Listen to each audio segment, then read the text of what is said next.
사람에게 버림받는다는 것은 참 고통스럽고 슬플 뿐만 아니라 또 수치스러운 일이기도 합니다.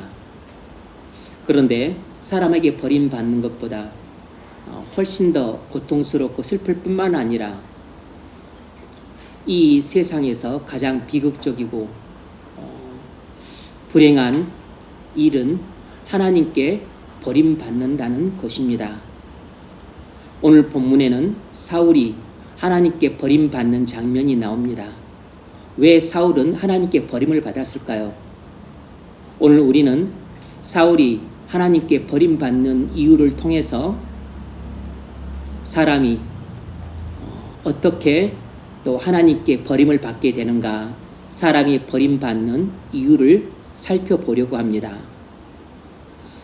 사울이 우리가 오늘 본문을 읽었습니다. 사울이 하나님께 버림받은 이유가 무엇입니까? 그건 한마디로 말하면 불신 때문입니다. 사울은 하나님을 불신했기 때문에 하나님께 버림을 받았습니다. 그런데 오늘 본문에는 사울이 하나님을 불신했다는 말은 한마디도 안 나옵니다. 그런데 왜 사울이 하나님께 버림받은 이유를 불신이라고 말을 할까요? 그것은 사울이 하나님께 버림받은 근본적인 이유는 하나님을 불신했기 때문이지만 그 불신이 사울의 외적인 행동이나 마음으로 나타났기 때문입니다. 그러면 하나님에 대한 사울의 불신이 어떤 모습으로 나타났겠습니까? 오늘 본문에는 세 가지로 나타납니다. 첫 번째가 무엇이냐면 사울은 하나님을 불신했기 때문에 하나님께 버림을 받았는데 이 하나님에 대한 사울의 불신은 세 가지 모습으로 나타납니다. 첫 번째가 뭐냐면 하나님 말씀을 지속적으로 거역하는 것으로 나타났습니다. 하나님에 대한 사울의 불신은 맨 처음 하나님 말씀을 지속적으로 거역하는 것으로 나타났어요. 오늘 본문 23절 이는 거역하는 것은 점치는 쥐와 같고 그랬습니다. 여기서 거역이란 고의적인 불순종을 뜻합니다. 의식적인 불순종을 말하는 것이에요. 사울은 하나님 말씀을 계속해서 고의적으로 불순종했습니다. 사무엘은 하나님 말씀을 지속적으로 고의적인 불순종을 하나님 말씀을 버린 것이라고 말을 했습니다. 사울이 하나님 말씀을 지속적으로 불순종한 것을 사무엘은 사울 네가 하나님 말씀을 버렸다 이렇게 표현을 했습니다. 23절 하반절 왕이 여호와의 말씀을 버렸으므로 여호와께서도 왕을 버려 왕이 되지 못하게 하셨나이다. 여러분, 사람이 지속적으로 하나님 말씀을 버리면 언젠가는 하나님도 그 사람을 버린다는 것이 성경이 말하는 보편적인 원리예요. 우리가 하나님 말씀을 계속해서 거역하면 언젠가는 하나님도 우리 기도를 듣지 않으세요. 환난 중에 부르짖을 때에도 듣지 않으시고 그리고 끝내 심판을 하십니다. 사울이 하나님 말씀을 지속적으로 고의적인 불순종을 한 것은 하나님 말씀을 버린 것입니다. 하나님 말씀을 버린 것은 하나님을 불신하는 것이기 때문에 하나님도 지속적으로 하나님을 불신하는 사울을 버렸다는 것입니다. 자, 그러면 사울이 어떻게 하나님을 지속적으로 거역했는가 하는 걸 좀 추적해 봐야 되겠죠. 사울이 어떻게 하나님 말씀을 지속적으로 불순종해 왔는가? 그 세 가지 모습을 볼 수 있는데 13장을 보면 사울이 42살 때 블레셋이 대군을 이끌고 쳐들어 왔을 때 사울은 하나님 명령을 2번이나 고의적으로 어겼어요. 첫 번째가 뭐냐면 사무엘 선지자가 사울에게 7일을 기다리라고 했는데 사울이 7일을 기다리지 않았습니다. 왜냐하면 사울이 사무엘 선지자의 말을 믿지 않았기 때문입니다. 사무엘 선지자 말을 믿지 않았다는 말은 곧 하나님 말씀을 믿지 않았다는 뜻이에요. 그러니까 사울은 하나님 말씀을 믿지 못했기 때문에 7일을 기다리라고 한 사무엘 선지자의 말을 거역한 것입니다. 하나님 말씀을 고의적으로 불순종한 것이에요. 그래서 사울이 사무엘 선지자의 말을 거역한 것은 곧 하나님의 명령을 거역한 것에 해당이 되는 것입니다. 여러분, 우리는 오늘날 목회자의 권위가 많이 땅에 바닥에 추락했다고 할 정도로 권위가 많이 상실되었습니다. 옛날 못 먹고 못 살았을 때 차라리 50년대 60년대에는 목회자들이 굶주리고 헐벗고 하긴 했지만 지금보다는 훨씬 더 목회자의 권위가 높았던 시절이었습니다. 오히려 그때보다 1885년에 우리나라에 복음이 들어왔는데 이 구한말 그 시절에는 정말 예수 믿는 사람들이 드물고 그리고 당시에는 주로 선교사님들이었지만 선교사님들이든 아니면 그들에게 도와주던 조사들이었든지 간에 목회자의 권위는 또 50년대 60년대보다 훨씬 높았습니다. 그때는 선교사님들 말이나 또 아니면 목사님의 말을 하나님 말씀 버금갈 정도로 신뢰를 했습니다. 그러나 여하튼 성경이 말하는 보편적인 원리상 변함이 없는 한 가지가 있는데 그것은 목회자가 하나님 말씀을 전하고 성령의 인도와 감동을 따라서 또 하나님의 말씀으로 권면한다면 설교자가 선포하는 설교와 그리고 가르침 그리고 성령의 인도와 감동을 따라서 성도들에게 하는 지도와 상담과 편달 이것은 곧 목회자의 말이지만 이것은 하나님의 말씀과 동일하게 해당이 되는 것입니다. 왜냐하면 이 설교와 가르침 그리고 이 지도가 하나님의 말씀과 성령의 인도를 따라 나온 것이라면 이 목회자의 말은 단순히 인간의 말이 아니고 하나님의 말씀이라는 권위를 갖는 것입니다.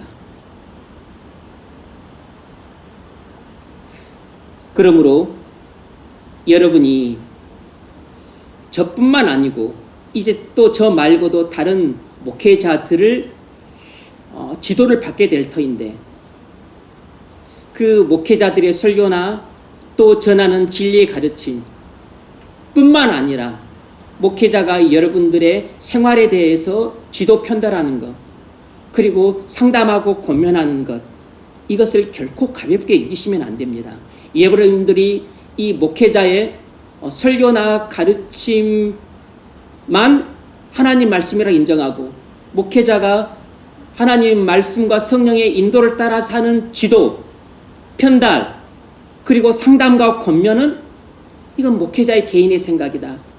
이렇게 간주하는 것은 아주 잘못된 생각입니다. 잘못된 판단이에요. 사무엘이 사울에게 7일을 기다리라고 했는데 그것이 사무엘 개인의 생각입니까? 그것이 사무엘 그 개인의 소견이냐고? 아닙니다. 그게 성령의 감동으로 나온 사무엘 선지자의 말이었기 때문에 그것은 곧 하나님의 명령이었던 것이에요. 그러면 사무엘 선지자의 말을 어긴 것은 하나님의 명령을 어긴 죄에 해당이 됐던 겁니다.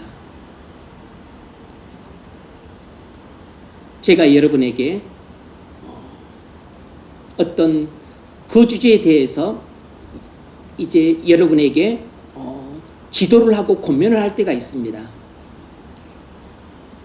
누군가가 뭐 어디로 이사를 하는데 또 어디 살려고 하는데 그쪽으로 이사하는 것은 옳지 않다. 방향이 맞지 않다. 그리고 왜 그쪽으로 갈 필요가 없는데 왜 그쪽으로 가느냐.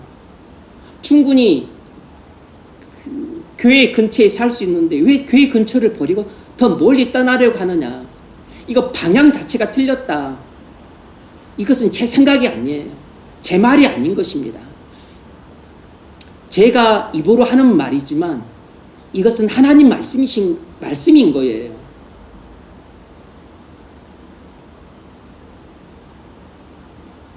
그런데 그것에 대해서 한 번 권면을 했는데 그걸 또 상대방이 무시를 합니다. 또 두 번 권면을 했는데 이걸 또 그냥 얼굴을 보고 듣지 않고 등을 향해 버리네. 그 성경에 보면 그런 표현들이 자주 나옵니다. 뭐 느헤미야서도 나오고 이사야서도 나오고 이스라엘 백성들이 마음이 완고해 있었을 때 하나님이 말씀하면 흥 하고서 고개를 확 돌려버려요. 그러면 뭐가 보입니까? 등을 보이는 겁니다. 사람하고 대화할 때는 얼굴 보고 대해야 되는데 애들이 흥 하고서 엄마 미워하면서 등을 돌리잖아요. 꼭 고식입니다. 그게 바로 거역하는 것이에요. 세 번을 권면했음에도 불구하고 또 그 귀를 틀어막아요. 이게 바로 거역하는 것입니다. 안 들어요.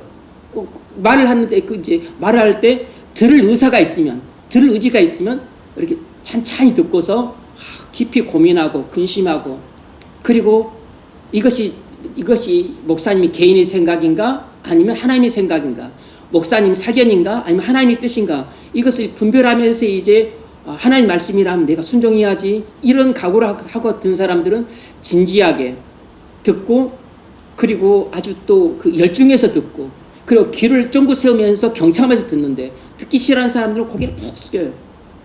그리고 딴청을 부리고, 그리고 그냥 아주 그 산만합니다.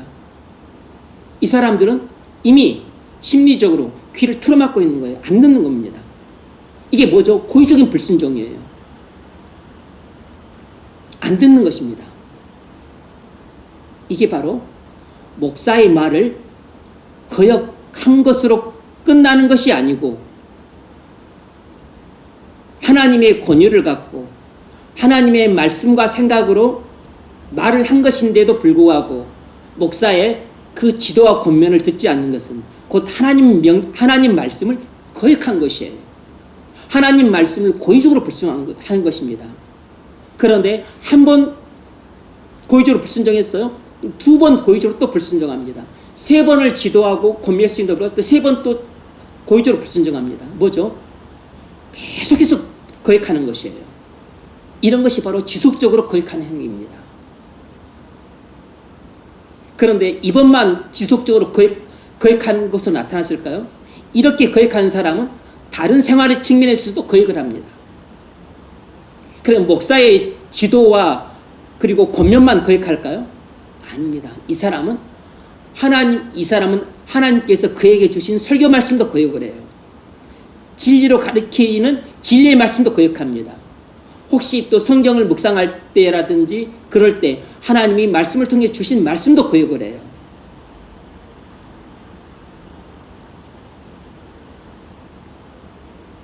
사울이 사무엘 선지자의 말만 거역한 게 아니잖아요. 하나님 말씀을 거역합니다.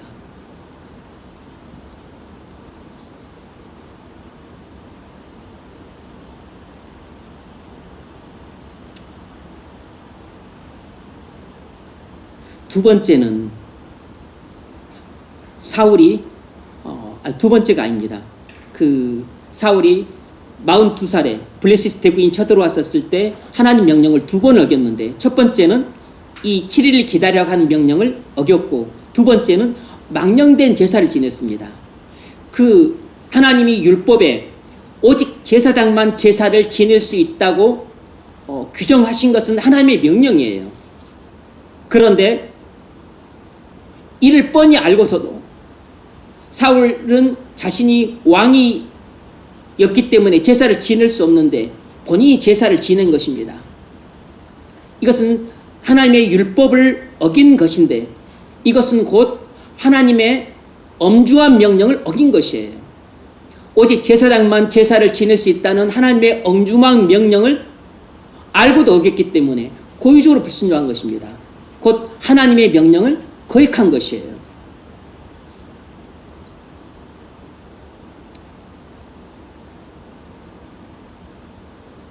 왜 그랬을까요? 왜 사울은 율법에 하나님이 제사장만 제사를 지낼 수 있고 다른 사람은 제사를 지내면 안 된다고 엄중히 명령하신 것을 알면도 불구하고 이렇게 고의적으로 불순종했을까요? 하나님 말씀을 가볍게 여겼기 때문입니다. 하나님 말씀을 가볍게 여겼다는 뜻은 무슨 뜻이냐면, 사울이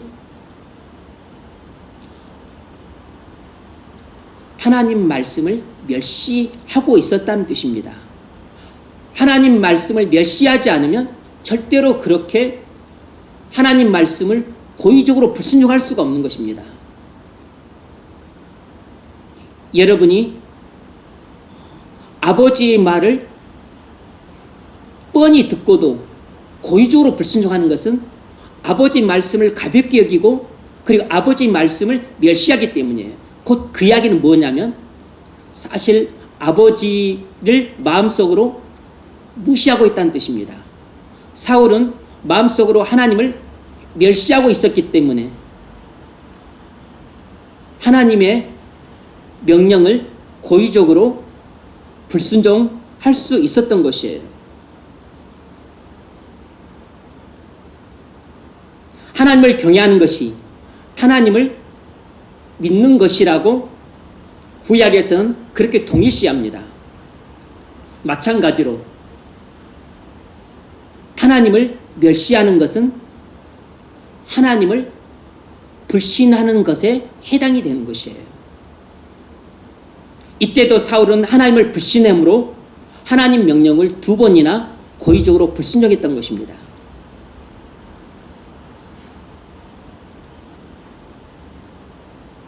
여러분, 하나님이 여러분에게 다양한 수단을 통해 말씀을 하십니다. 오늘처럼 설교를 통해서 하나님이 여러분에게 말씀을 하세요. 성경 공부, 진리를 여러분에게 직접 가르치심으로써 말씀을 하십니다. 그리고 여러분이 개인적으로 성경을 묵상할 때 성령이 역사하셔서 여러분에게 하나님의 여러분이 해야 될 일에 대해서 말씀을 하십니다. 또 기도할 때 성령의 감동으로 성령의 세미한 음성을 들려주셔서 이렇게 하지 말라고 명령하십니다. 그리고 저렇게 하라고 명령을 하세요. 그때 여러분이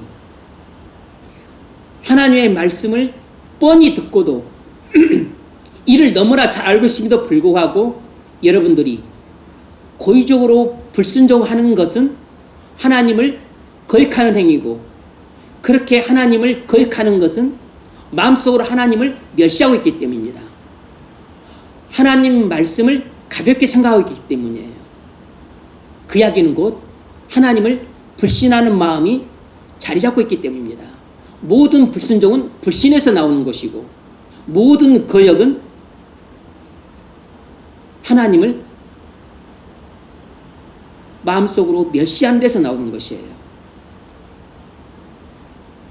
우리가 하나님을 존중히 여긴다면 반드시 하나님 말씀도 존중히 여기고, 하나님 말씀을 존중히 여기는 사람은 반드시 하나님 말씀을 순종하는 모습으로 나타납니다. 여러분은 어떻습니까? 하나님이 여러분에게 말씀하시면 아, 이것은 하나님이 내게 말씀하시는 것이다. 이걸 딱 알아차리면 하나님 말씀을 곧바로 순종하십니까?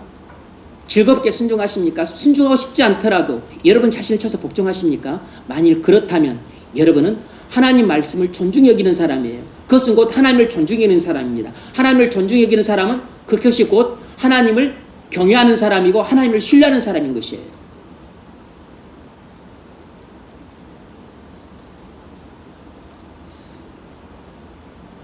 사울이 어떻게 하나님 말씀을 지속적으로 거역했는가? 두 번째 모습은 사울이 42살부터 60살까지 약 18년간의 기록이 14장 말미에 단 6줄로 요약되어 있다는 것에서 유추할 수 있습니다.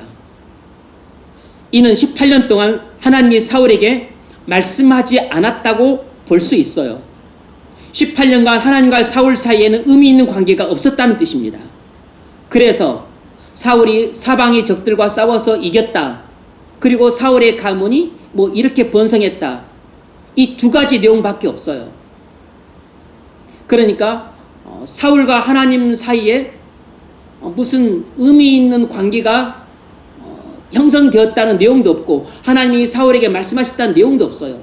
그러니까 영적으로 보자면 이 사무엘 성경 기자가 딱히 18년 동안 사울에 대해서 적을 내용이 없었던 것입니다. 18년이 지났는데 적을 내용이 없었던 것이에요. 여러분, 그것은 사울의 인생에 있어서 18년간은 쉽게 말하면 지워졌다는 뜻입니다. 무의미한 인생의 기간이었다고, 지워져 버린 것입니다. 여러분, 오늘 하루의 삶이 여러분 일기장에 기록할 만한 내용이 있나요?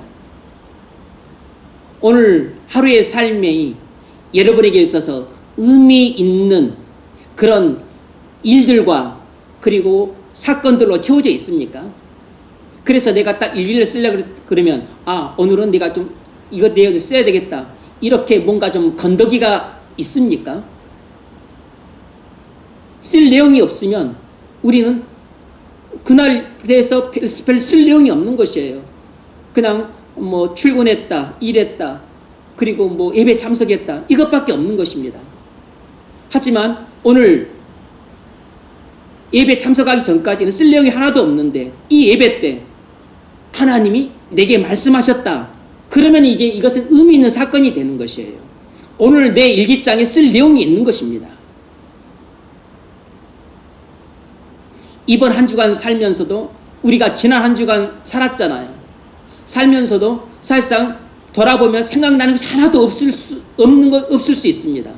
의미 있는 시간들이 없었던 것이에요. 영적으로 의미 있는 사건이 하나도 없었던 것입니다. 하나님과 나와 의미 있는 관계 형성이 되지 않았던 것이에요. 그러면 일주일간이라고 하는 그 24시간 곱하기 7을 하게 되면 얼마입니까? 24, 4, 7, 28, 27, 14면 168시간인가요? 그 일주일이라고 하는 168시간이라고 하는 그 긴 시간 동안 살았는데 일기장에 뭐 한 줄도 적을 게 없어. 그건 하나님이 내게 말씀하신 것을 한마디도 못 들었기 때문입니다.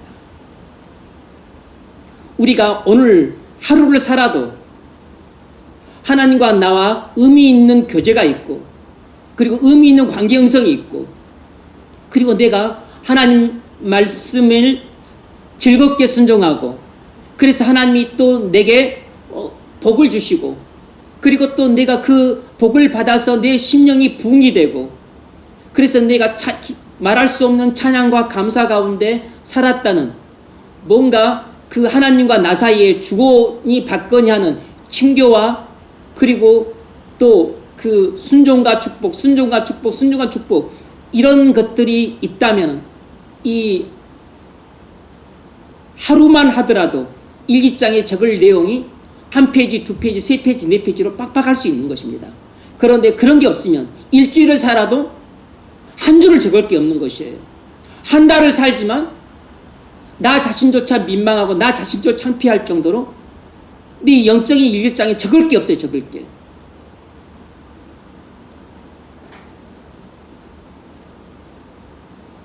그래서 우리 인생이 사울의 지워져 버린 것 같은 18년간의 인생이 되면 안 되는 것입니다. 사울은 42살, 사실상 우리가 일반적으로 40살 그런 우리 동양에서는 부록이라고 부르잖아요. 부록. 부록은 이제 미혹되지 않는다는 뜻입니다. 유혹에 넘어가지 않을 정도의 나이라는 뜻이에요. 그리고 60은 이순입니다. 귀가 순하다는 뜻입니다. 누가 나를 욕해도 화나지 않을 정도라는 것입니다. 그런데 사울은 이 18년간의 인생이 그냥 사방이 적들과의 싸움, 그리고 그 가문의 번성, 그것 말고는 영적으로 의미 있는 일이 한 줄도 없었던 것입니다.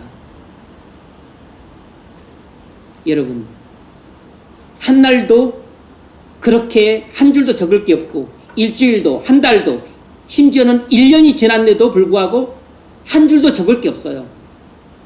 한 줄 적을 게 있다면 나는 올 한 해 아무런 의미도 없었다. 이렇게 만약 내가 영적인 일기장에 내 손으로 스스로 이렇게 적어야 된다면 그건 정말 비참한 일인 겁니다.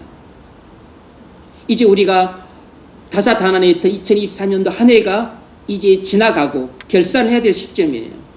유종의 미를 거둬야 되는데 아무리 괴롭고 슬프고 씁쓸하고 내 자신이 민망할 정도로 창피해도 반드시 우리가 지난 올해 23년을 돌아보면서 뭔가 자기 자신을 성찰을 해야 됩니다. 그리고서 영적인 일기장에 적어야 돼요. 내가 올 한 해의 삶이 어땠는가?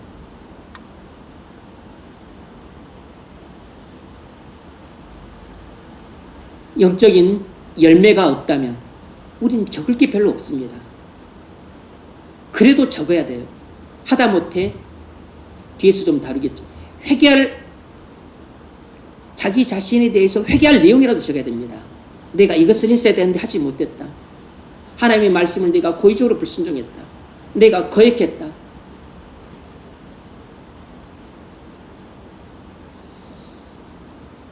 여러분, 10년이 지났음에도 불구하고 내 인생이 10년이 지났어요. 30살에서 40살까지 10년이 지났습니다. 근데 적을 내용이 한 줄도 없는 인생을 살 수 있다는 사실을 기억하셔야 됩니다. 교회를 다녀도 신앙생활을 해도 10년이 지났음에도 불구하고 내 인생에서 한 줄도 적을 게 없을 수가 있는 것입니다. 사울은 18년이었습니다. 우리가 20년을 살았음에도 불구하고 인생에서 한 줄도 적을 것이 없을 수가 있는 것이에요. 내가 결혼을 했어. 내가 집을 샀어. 내가 엄청난 좋은 차를 샀어. 내가 저기 유럽을 내가 한 달씩이나 여행을 갔다 왔어. 내가 크루즈 여행도 갔다 왔어. 땅을 샀는데 땅값이 2배로 튀었어. 여러분, 그런 내용 적으시겠습니까? 사울이 가문의 번성함을 적는 것과 똑같은 것입니다. 그런 것은 하나님 보시기에 의미가 없는 일들이에요. 하나님 보시기에 의미가 없는 사건들이라고. 하나님 보시기에 의미가 있는 사건은 하나님 말씀에 순종했느냐 하는 것입니다. 하나님의 인도하심에 순종했느냐 하는 것이에요. 그래서 영혼이 살찌고 기름지고 윤택해졌느냐? 그래서 많은 사람들을 주님께 인도했느냐? 교회를 세우는 데 네가 순종했느냐? 헌신했느냐? 네가 주를 위해서 충성했느냐? 하나님 나라의 융성함에 이바지한 일들만 하나님 보실 때 의미가 있는 것입니다. 내가 단순히 중병에서 치유가 되어서 병이 나았다. 근데 나는 더 죄짓고 타락하고 더 망했다. 그건 의미가 없는 것입니다. 병이 나았다. 하나님께서 나를 고쳐주신 이 건강한 몸을 갖고 내가 주님께 헌신하고 이제는 내가 회개해서 그래서 이 불순종에서 순종하는 삶으로 돌아섰다. 그러면 의미가 있지만 건강을 회복해서 타락한 삶을 여전히 살았다. 그럼 의미가 없는 것이에요.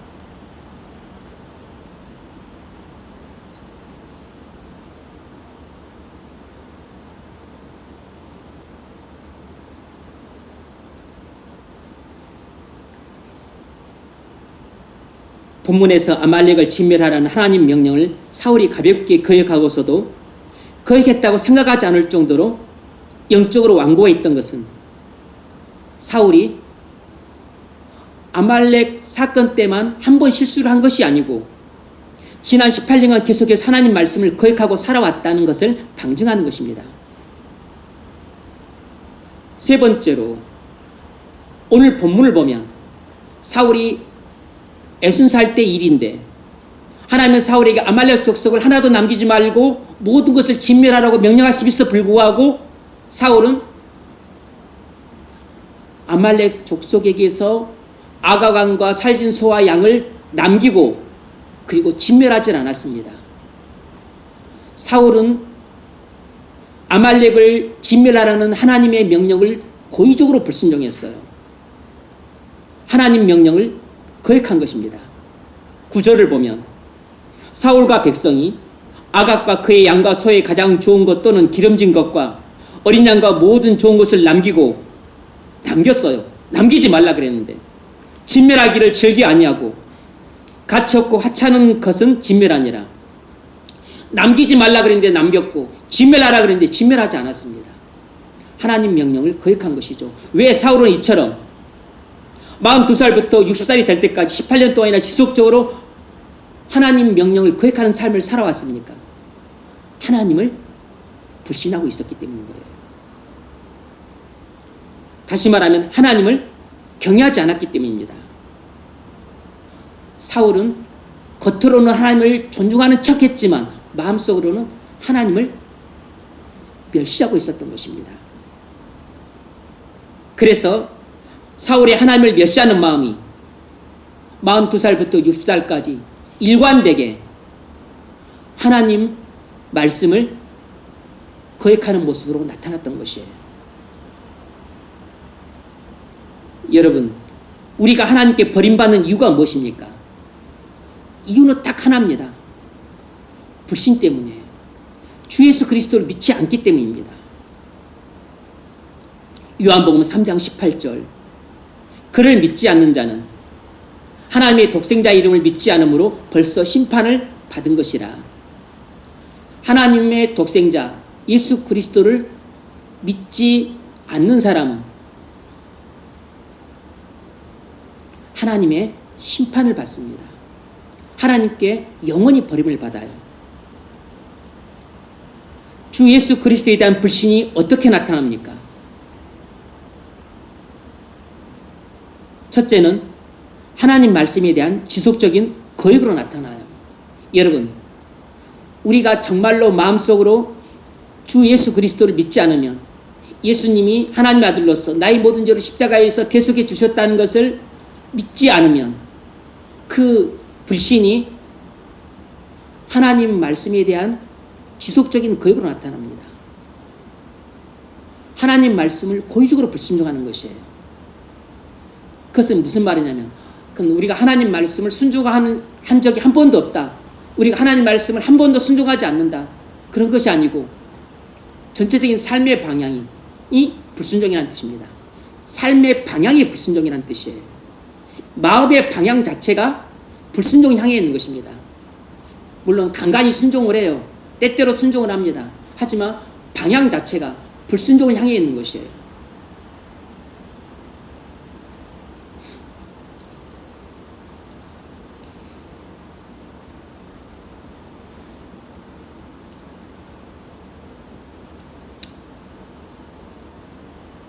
유다를 보면 알 수 있습니다.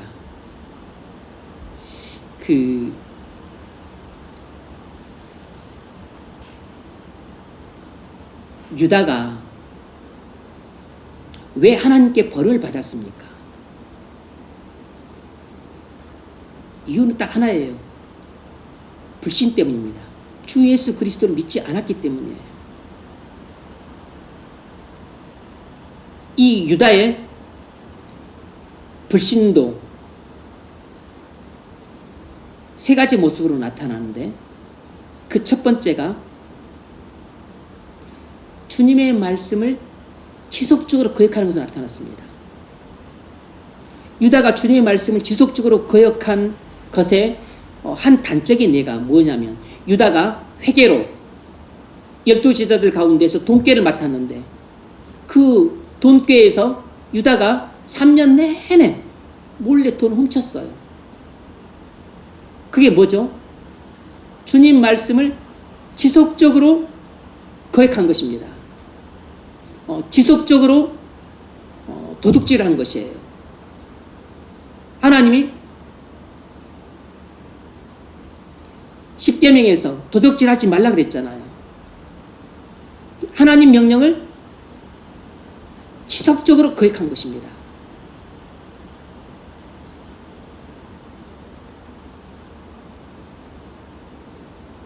뿐만 아니라 그는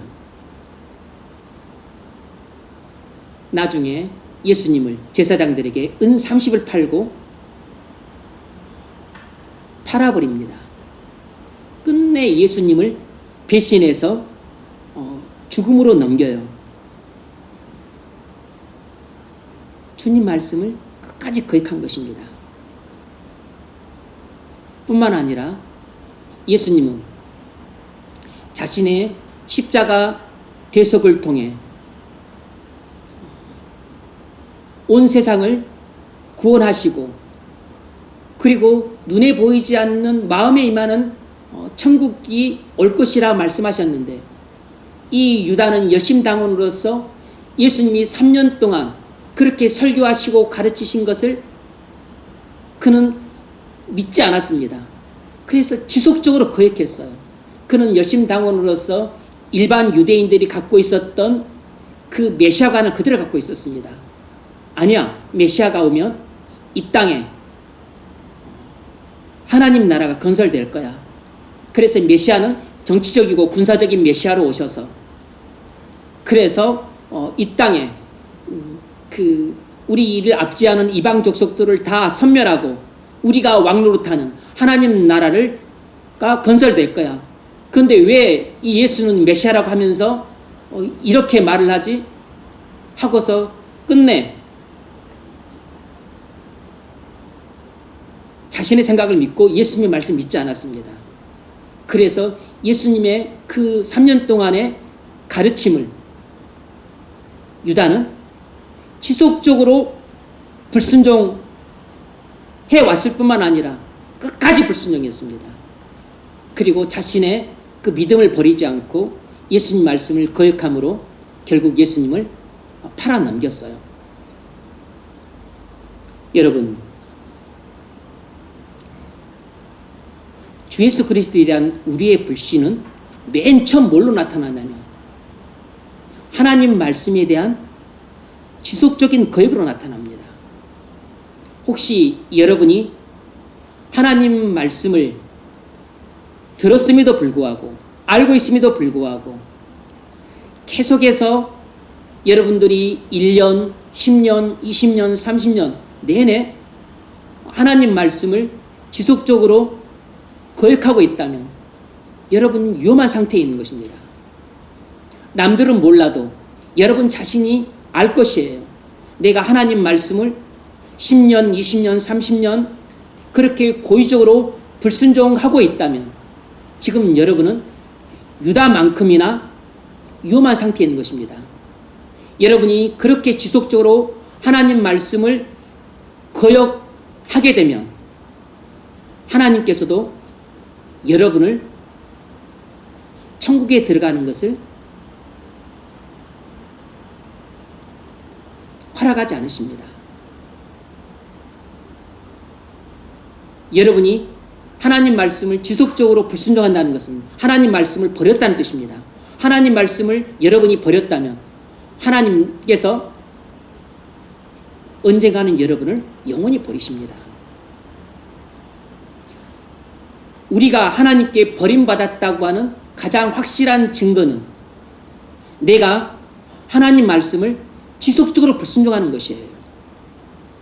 뒤집어 말하면 내가 주 예수 그리스도를 믿고 있는 그리스도인이라고 하는 가장 확실한 증거, 내가 하나님께로부터 구원받았다고 하는 가장 확실한 증거는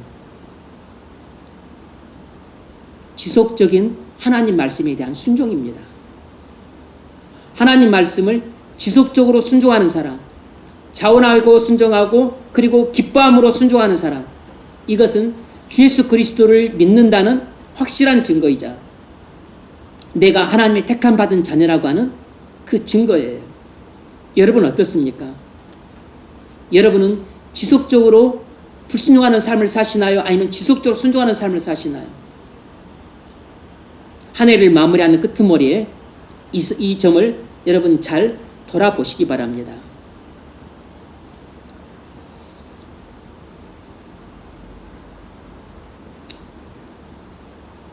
스가랴서 7장을 보면 스가랴 선지자가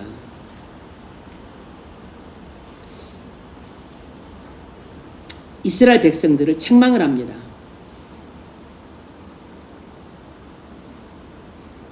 그들이 하나님 말씀을 거역했다는 것입니다.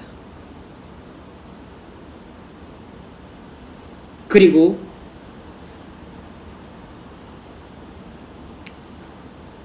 그 거역한 것은 마음이 완고했기 때문에 이렇게 거역했다는 것이에요.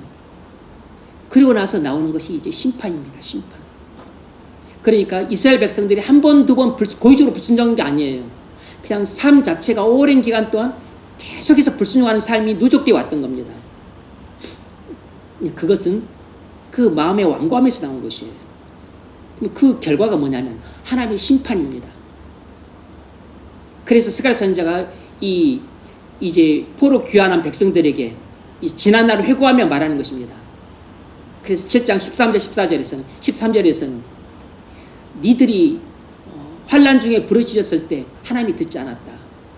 니들이 그렇게 바벨론 포로로 끌려갈 위험 상황에 처했었을 때, 바벨론이 예루살렘 성을 둘러쌌었을 때 니들이 살려달라고 부르짖었지만 하나님이 들었냐? 안 들었다. 그리고 끝내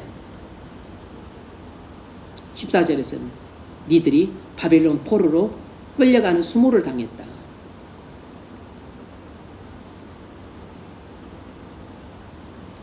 여러분, 우리가 하나님 말씀을 고의적으로 불순종하는 삶을 살게 되면 결국 하나님께서도 이스라엘 백성을 버리듯이 우리를 버리시는 것입니다.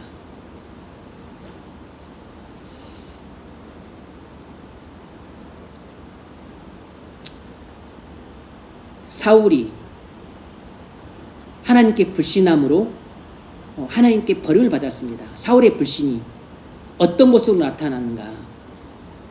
두 번째는 완고한 마음으로 나타났습니다. 완고한 마음. 지속적인 완고한 마음으로 나타났어요. 지속적인 완고한 마음.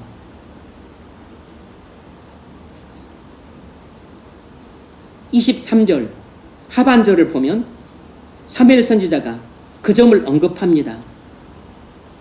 완고한 것은 사신 우상에게 절하는 죄와 같음이라. 사울의 마음은 한결같이 늘 완고했습니다.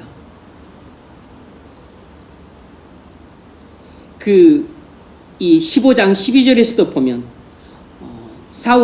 사무엘이 사울을 찾아와서 그가 아말렉을 진멸하지 않은 죄에 대해서 이제 책망을 시작하는데 사무엘의 책망을 듣고 사울이 어떻게 반응을 하냐면 그의 완고한 마음이 아주 추한 모습으로 나타납니다.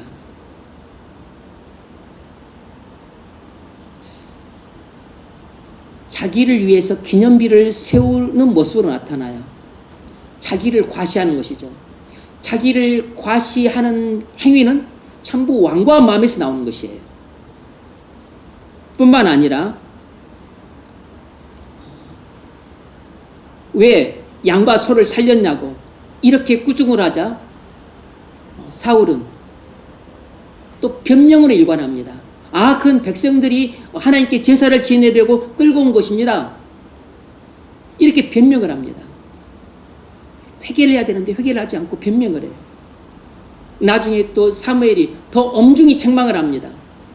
네가 옛날에는 겸손한 모습을 보였었는데 네가 지금 왜 이렇게 교만해졌고, 그리고 하나님이 아말렉 족속을 남기지 말고 진멸하라 그러는데 왜 진멸을 안 하고 살려서 데려왔냐.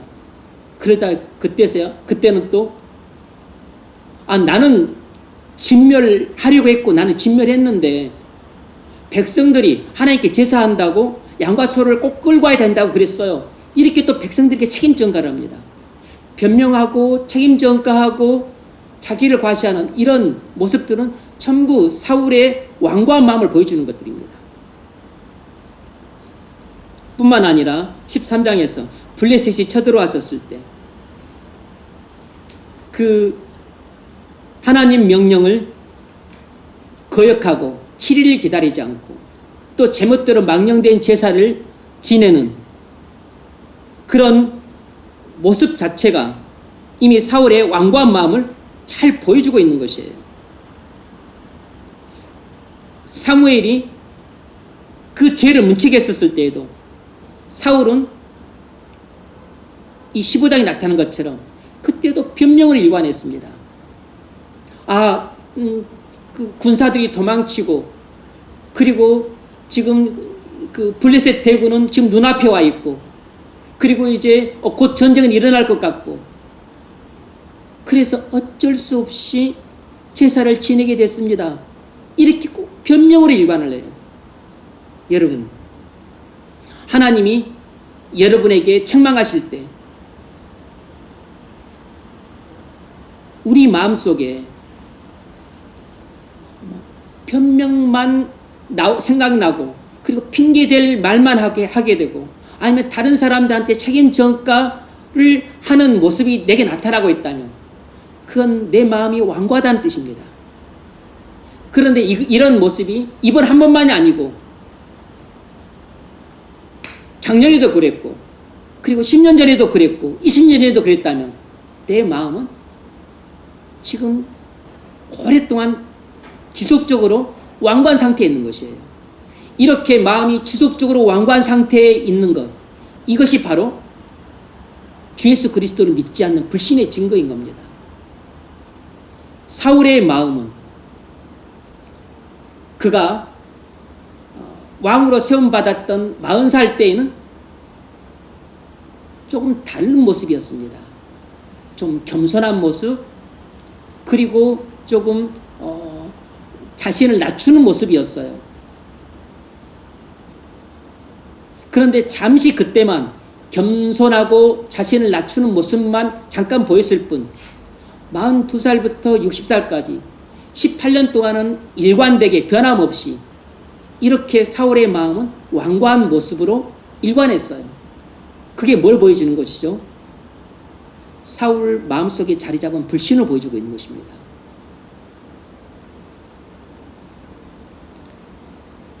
사실상 오늘 본문에서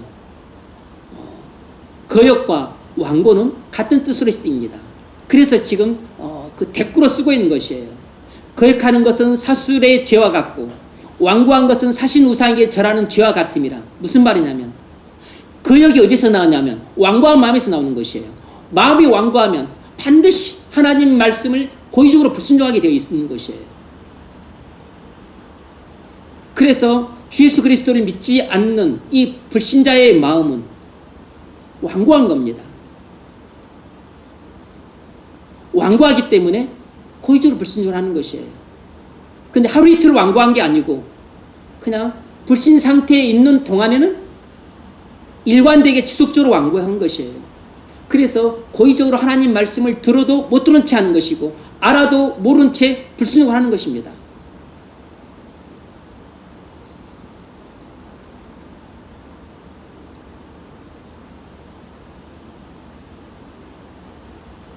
여러분, 죄를 미워하고 하나님을 사랑하고 있는데 여러분 죄를 미워하고 하나님을 사랑하십니까? 물론 이것이 우리 마음대로 안 되지만 내가 죄를 사랑하고 하나님은 그냥 미적지근하게 사랑하고 있다면 내가 하나님 말씀을 불순종하고 있는 것입니다. 그런데 그 마음 상태가 1년 내내 변하지 않고 그리고 10년 전과 마찬가지야. 20년 전과 마찬가지라고. 그것은 내 마음이 완고하기 때문입니다. 그건 내가 지금 하나님 말씀을 거역하고 있는 것이에요. 이 거역이 어디서 온 거냐면 내 마음의 완고함에서 온 것입니다.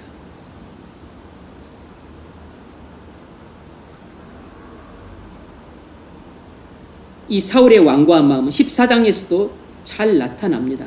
쓸데없는 금신령을 내려서 그 백성들을 범죄로 유도하게 되고 그리고 요나단을 사지로 몰아넣게 돼요.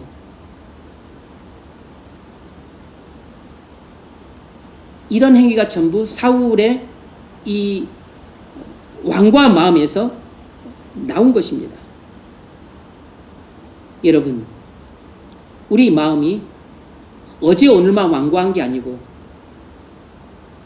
1년 내내 완고하고 그리고 또 10년 전이나 지금이나 변함없이 계속해서 완고한 상태에 있다면 또 20년 동안 완고한 상태에 있다면 우리는 사울과 비슷한 모습인 것이에요. 이건 불신의 결과입니다. 주 예수 그리스도를 믿지 않는 불신이 우리의 지속적인 마음의 완고함으로 나타나는 것입니다. 여러분, 이 상태에서 빨리 탈피하셔야 됩니다. 지속적으로 완고한 마음을 버리지 못하면 하나님께 정말로 영원히 버림받는 날이 옵니다. 그것이 우리에게 무섭고 두려운 일인 것이에요.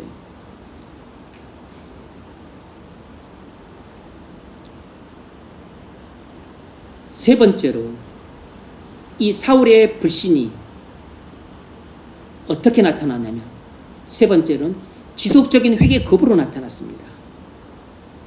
지속적인 회개 거부로 나타났어요. 오늘 본문 24절, 25절을 보면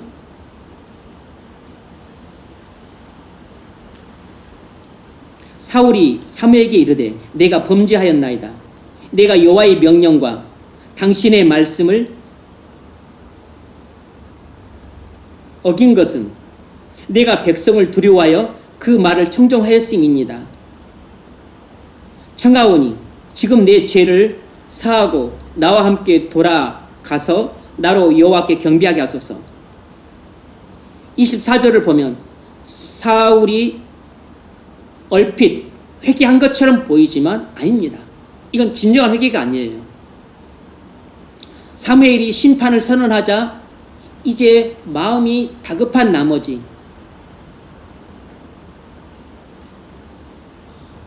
자기 죄를 어쩔 수 없이 지금 인정하고 있는 것에 불과한 것입니다. 그리고 이제 왕위에서 쫓겨나지 않으려는 심산에서 잘못했다고 입술로만 고백하고 죄 용서를 구하고 있는 것이에요. 진정한 회개는 입술로 하는 죄 고백이 아니고 상한 심령에서 나오는 죄 고백인 것입니다. 입술로 하는 죄 고백과 상한 심령에서 나오는 죄 고백은 하늘과 땅의 차이만큼이나 완전히 다른 것입니다. 입술로 하는 죄 고백은 누구라도 할 수 있어요. 그건 진정한 회개가 아닙니다. 상한 심령에서 나오는 죄 고백만이 그것이 바로 진정한 회개인 것이에요. 그런데 사울은 상한 심령에서 나오는 죄 고백이 아니고 입술에서 나오는 죄 고백이었던 겁니다. 그건 이제 왕위를 뺏기고 싶지 않는 심산에서 나온 계산적인 말에 불과한 것입니다. 그리고서 그의 회개가 진짜 회개가 아니었다는 것은 그가 하나님께서 그를 버리셨다는 말을 듣고서도 그가 충격을 받고 그리고 옷을 찢고 그리고 통에 자복하는 회개의 심정으로 하나님 앞에 나와서 용서를 구하고 그리고 사무엘에게 그때라도 상한 심령으로 서서 죄를 자복하면서 용서를 구했어야 되는데 그렇게 하지 않고 사무엘에게 가지 말고 나와 함께 가서 제사하자고 했던 것은 자기 체면 유지를 위해서였어요. 그가 뒤에서 말하기를 이스라엘 장로들 앞과 이스라엘 백성들 앞에서 제발 나를 높여달라. 제발 나를 버리고 떠나면 내가 하나님께 버림받은 왕이 되면 내가 사람들 앞에 권위가 실추가 되고 그리고 내가 체면을 깎이게 되니까 제발 내 체면 좀 살려주세요. 자기 체면 걱정하고 있는 것입니다. 지금 자기는 하나님께 영원히 버림받아서 지옥 가느냐 천국 가느냐 이 문제인데 그런 판국에도 사울은 얼척없이 자기 체면 걱정을 하고 있어요. 진정 회개가 아니라는 뜻입니다.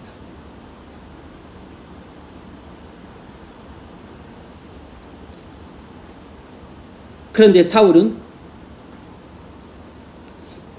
여기서 또 회개를 하고 있지 않을 뿐만 아니라 이미 그 앞에서도 이제 사울이 아말렉을 진멸하라는 하나님 명령을 거역했기 때문에 이제 사무엘 선지자가 와가지고 그의 죄에 대해서 이제 문책을 합니다.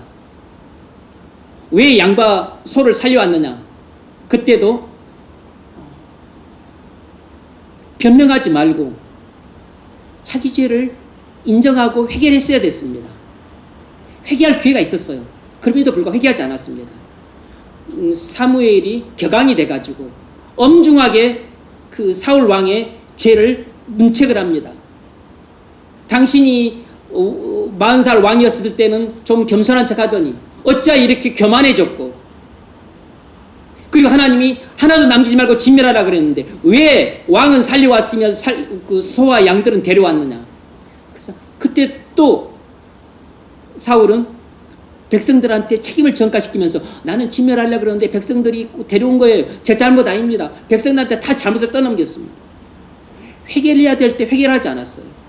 그러니까 사울은 이 아말렉 사건만 통해서도 계속해서 회개를 거부했습니다.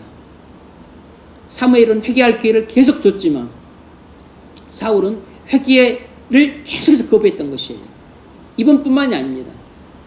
13장에 나와 있는 그 블레셋이 침략했었을 때에도 사무엘이 그가 7일을 기다리지 않고 망령된 제사를 지는 것에 대해서 책망을 했습니다. 그리고 정죄 심판을 받았어요. 그때라도 그가 회개를 했었는데 늘 변명만 있었다가 그리고 회개를 하지 않았습니다. 사울은 한 번도 회개를 한 적이 없어요. 14장에서 그가 잘못된 금신령을 내려서 백성들이 죄에 빠지고 그리고 자신의 아들 요나단을 본인이 사주로 몰아넣었습니다.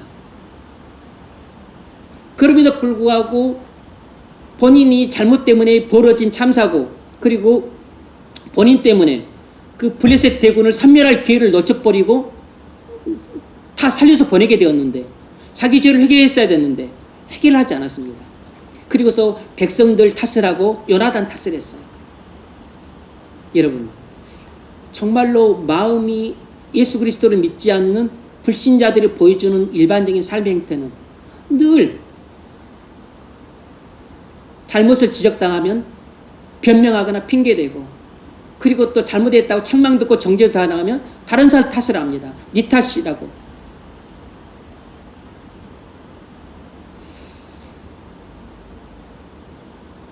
이런 측면을 볼 때 제 자신을 돌아볼 때도 반성할 점이 참 많다고 생각을 합니다. 굳이 여러분한테 제가 대놓고 말을 하지는 않았습니다. 너무나 명백한 일이라. 올해 우리 좀 교회에 가슴 아픈 일이 있었는데 그 일은 전적으로 제 책임이죠. 1차적이고 직접적인 책임은 저한테 있습니다. 제가 시험에 실마리를 줬을 테니까 또 저 때문에 시험에 들어서 일어난 일이라는 전적으로 제 잘못이죠. 제가 목양을 잘못했으니까. 그래서 제 잘못에 대해서는 제가 나중에 또 문책을 당하고 또 하나님께 징계를 받게 될 겁니다. 그러나 어쨌든 그것에 대해서 이제 제 잘못에 대해서 혹 그들이 잘못된 반응을 보였다면 그 잘못된 반응을 보인 것에 대해서는 이제 본인들이 궁극적으로 책임을 져야 돼요. 저는 책임을 전가하는 뜻으로 말하는 게 아닙니다. 변명도 아니에요. 변명도 아니고 핑계도 아니고 책임 전가도 아닙니다. 사실이 그렇다는 뜻입니다. 하지만 일어난 모든 일에 대해서는 제가 책임을 져야 됩니다. 그래서 먼저 제가 회개를 해야죠. 제 잘못 때문에 벌어진 일이니까. 몰라서 여러분한테 굳이 말하지 않았던 건 아니고 말해서 별 덕스러운 게 없으니까 말씀드리지 않았던 것 뿐입니다. 그래서 그냥 제가 골방에서 또 개인적으로 기도할 때는 제 잘못을 회개를 합니다. 그들의 회개 문제는 그들이 알아서 할 일이니까 제가 뭐 가타부타 뭐 말할 필요는 없겠죠.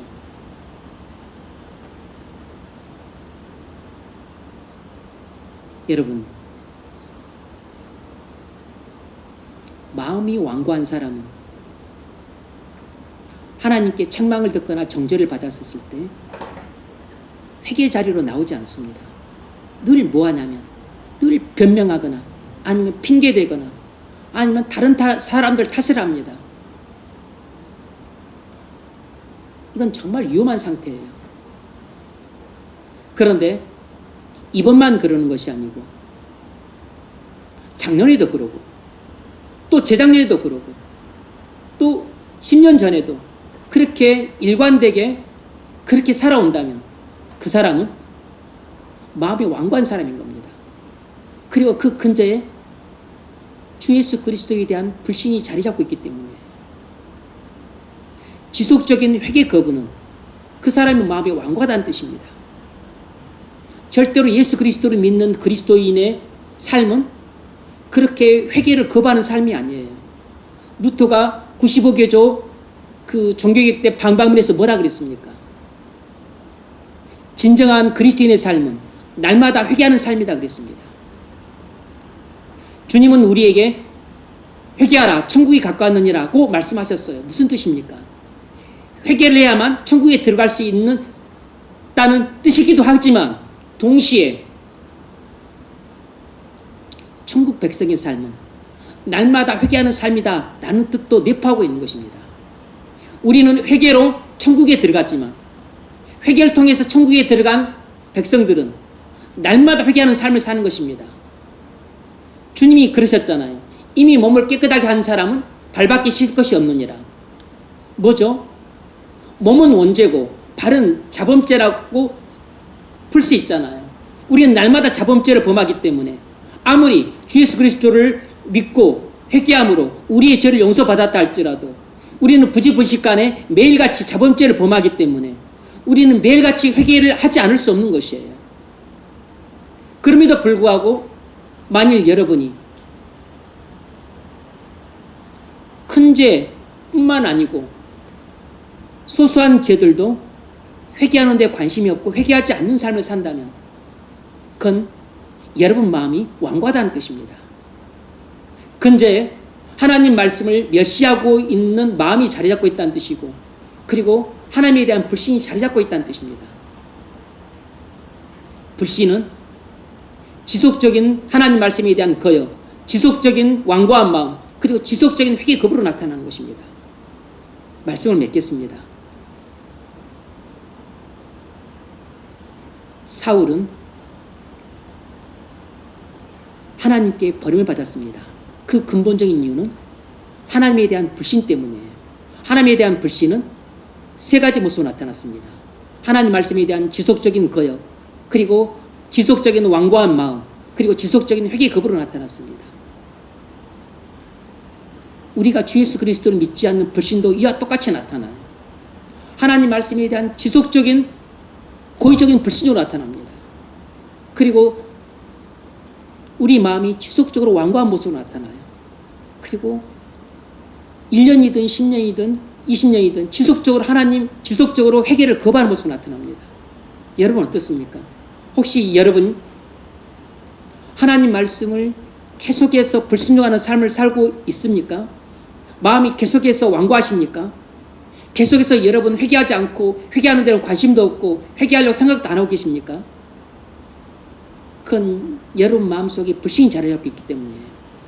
여러분, 만일 여러분이 이렇게 살고 있다면 언제 하나님께서 여러분을 완전히 버리실지 모릅니다. 사울을 버리셨던 것처럼 버림을 받게 돼요. 우리가 버림을 받게 되는 이유는 딱 한 가지입니다. 단순한 불순종도 아니고 단순한 완고함도 아니고 단순한 회개 거부도 아니에요. 지속적인 불순종, 지속적인 완고함, 지속적인 회개 거부. 이것이 곧 하나님에 대한 불신, 주 예수 그리스도에 대한 불신이기 때문에 불신 때문에 우리는 하나님께 영원히 버림을 받게 되는 겁니다. 만일 우리가 하나님의 은혜로 주 예수 그리스도를 믿고 구원받은 그리스도인이라면 우리의 그 믿는 그리스도인으로서의 삶의 모습은 지속적으로 하나님 말씀을 순종하는 삶으로 나타납니다. 그리고 무엇보다도 마음이 살처럼 부드러운 마음을 갖고 있어요. 물론 죄로 인해서 잠시 완고해질 수는 있어도 그러나 회심을 통해서 돌처럼 굳은 마음이 제거되고 살처럼 부드러운 마음이 심어졌기 때문에 살처럼 부드러운 마음을 일반적으로 갖고 삽니다. 세 번째로는 회개하는 삶을 살아요. 왜냐하면 그리스도인의 삶은 날마다 회개하는 삶이기 때문입니다.